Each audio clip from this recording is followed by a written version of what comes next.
Dear students, এবার দেখুন এই যে করণীর অঙ্ক। করণী মানে শার্ডের অঙ্ক। Find the value of x. এই যে এক্স, এই যে ভেতরে দেওয়া আছে, এই এক্সের মান কত, এইটা সমান এইটা দেওয়া থাকলে তো কিভাবে করব অঙ্কটা? এইটার বেসটা ঠিক করে নেব। এটা কত হয় বলুন? 3 স্কোয়ার মানে 9।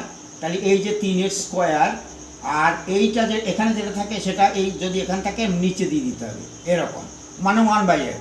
তাহলে সমান কত হলে এটা 3 বেস বানাবো। তাহলে 3 3 9, 3 3 9 27, 3 7 21, এটা হয় 3 পাওয়ার 4। কি 4 হয় না? আর এই 18টা কোথায় দেবো? তাহলে 18টা নিচে দেবো, ব্যাস হয়ে গেল।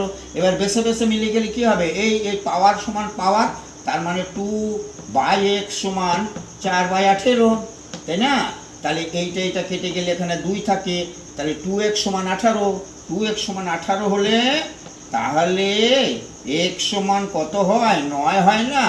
এই যে এইটা উত্তর হবে না? তাহলে কি সহজ?